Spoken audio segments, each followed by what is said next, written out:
তো দেখতে পাচ্ছেন ভিউয়ার্স, এগুলা হচ্ছে কদমের পেঁয়াজ লাগানো হচ্ছে। আমরা যে যে পেঁয়াজের বীজটা তৈরি করি, এই বীজ তৈরি করার জন্য দেখতে পাচ্ছেন যে পেঁয়াজ লাগানো হচ্ছে।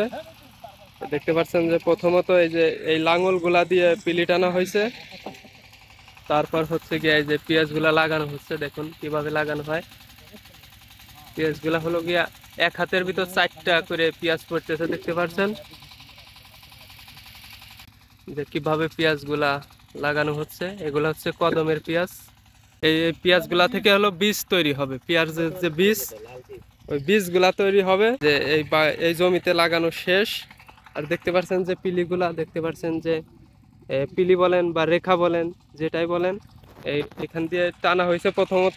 এই যে লাঙল গুলা দেখতে পাচ্ছেন, এই লাঙল দিয়ে তারপর হচ্ছে গিয়া এই পেঁয়াজগুলা লাগানো হচ্ছে। দেখতে পাচ্ছেন যে খুবই ভালো মানের পেঁয়াজগুলা লাগানো হচ্ছে। আপনাদের একটু দেখাই, দেখতে পাচ্ছেন যে পেঁয়াজগুলা হচ্ছে খুব ভালো মানের পেঁয়াজ।